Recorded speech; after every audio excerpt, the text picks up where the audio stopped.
Well, after all said and done, is it 20% or is it some number larger than 20% for administrative fees? Because you're distributing it to other agencies that have payrolls and everything else, and what I'm looking for is for the number that's actually getting to the people in need out of that $410,000. What's that percentage? Well, I could go get my calculator, but it's about $10,000 more that is going out in fees on top of the 20%. So it's a 23% maybe, or 24. It would vary depending on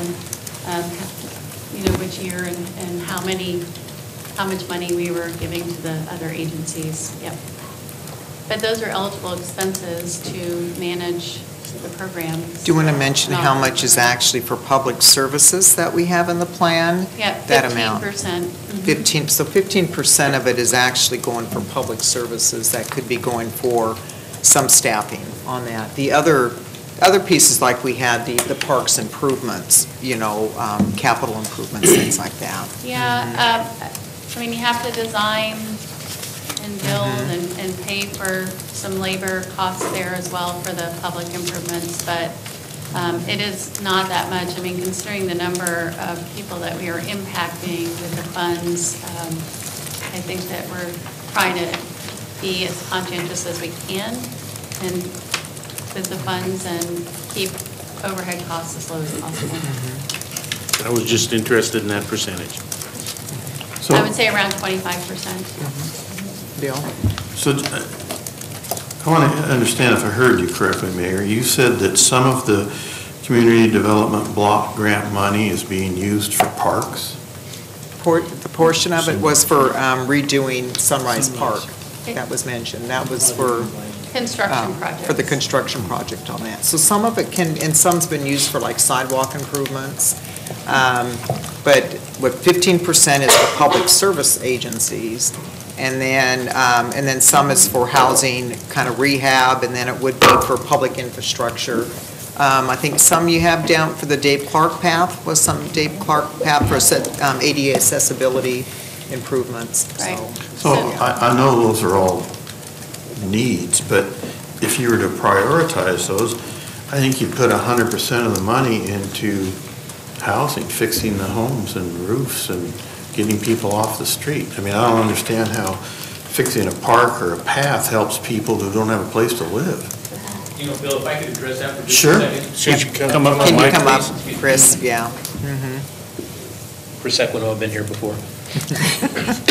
Bill, the reason that was a significant program that caught the eye of the CDGB committee or commission was because it was also involved in a blighted area within our community. And so consequently, when we heard from the neighbors and when we heard from even the school children, what would be of a best benefit to help you within this particular area, that was one of the #1 priorities that they spoke to us about.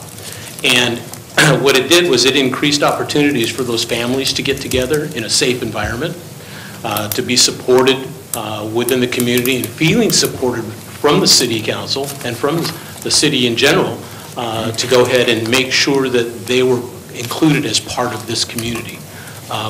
Their involvement, their suggestions, their impact, they went out of their way to make sure that they had an opportunity to go ahead and share their concerns, and for their concerns to be addressed and met went light years for this community in terms of addressing the blighted areas and also low economic areas within our community and showing them that they deserve these same kinds of things that other areas in our community have. Bill, if you look on page 62, it kind of does show what the priority is, and the top on that would be for affordable housing, permanent supportive housing, transitional housing, rental assistance. So there is a part of the plan of even looking at trying to be able to provide more low-income affordable housing too, and that's something that even with Albany Partnership is looking at trying to expand capacity to being able to get some, low-income housing also. That is the one thing that we find to be able to get, there's a lot of housing being built, but is it affordable to people that are at that poverty level? And there's not too many housing providers that are out there that are providing low enough income for people to be able to afford. So, Well, I'd like to piggyback off of what Bill was saying about the Dave Clark path. We have a Parks Department, I believe, that built that path, and the city paid for it. So why are we using funds that could better go for housing to fix a path? I understand what you said, sir, but notwithstanding, that is something that the Parks Department should be taking care of, not be using funds from another area that could be better spent, in my opinion, on housing. So I'm kind of piggybacking off of what Bill said. So I don't understand that.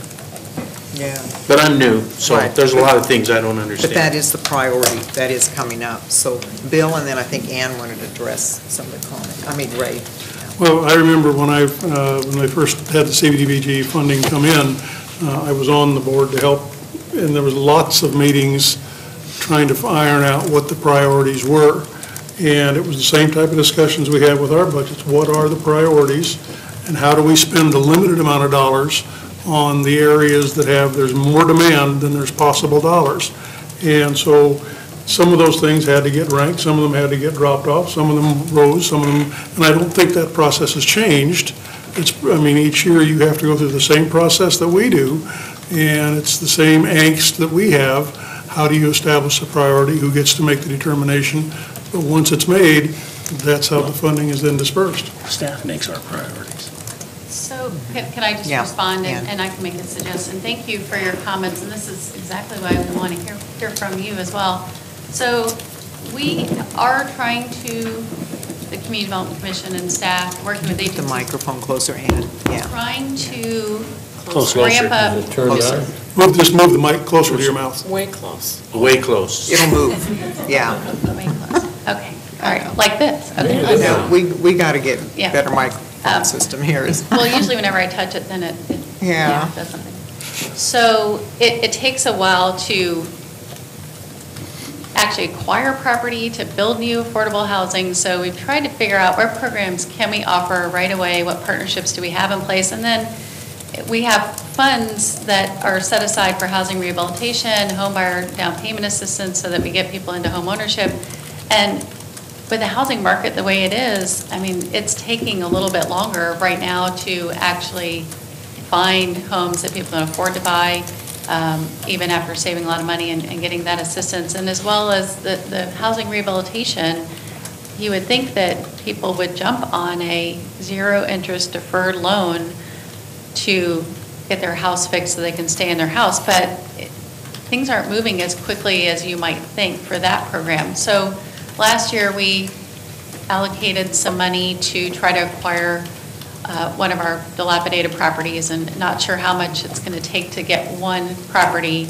We're working on, with Habitat for Humanity, to acquire some of our trailers that are in the area near the water treatment plant, because we think those would also remove some blighting influences.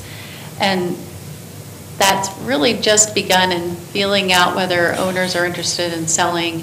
We have money set aside to try to acquire one more, but there is some funding set aside for accessibility improvements, which is in the right-of-way, because we've had complaints about accessibility and funds have not been readily available to make those improvements. So the Dave Clark path was actually a complaint from somebody who needed it to be more accessible, and some of that got fixed, but it didn't quite get finished. And so one of the priorities with the federal government is to make sure that all of our amenities are accessible, safe routes to school. So 19th Avenue didn't have sidewalks. We did several blocks of sidewalks so that low-income residents could get to school safely. The park was, we don't have enough money to fix a lot of houses and impact a lot of families. So the first years, we decided to invest in some of the public infrastructure. We don't see any big public infrastructure projects coming down the pipeline in the next 5 years, and we are trying to put most of the money towards housing. But to build something or buy something, we need a couple years of hundred thousands of dollars to do that. So we're trying to figure out how do we meter out, because we don't know how much money we're getting every year, and then how do we do that? So there's a little bit more funding needed for Sunrise Park, which is related to, the costs were just really expensive, but we do need to finish a path that goes through the trees and make it safer and add some lighting. But there was another little bit of money set aside for accessibility improvements, because there's so many areas without sidewalk in case a complaint came in. But we could move that into housing acquisition, and we can amend what's before you and change it for, 2 weeks from now. Because I agree, we're trying to address affordable housing slowly, but every house that is built or every household that is assisted is making it in. And then homelessness is another issue. So 20% is overhead administration, 15% is public services. That leaves you with, 65%. That all of that could go, most of that could go towards housing. But other people need jobs too. So it's a hard balance, but we are trying to do more with housing over the next 5 years. Any other thing? Yes. Question? Yeah? I was just chuckling to myself, 65% of $400,000 fixes one house. I mean, it's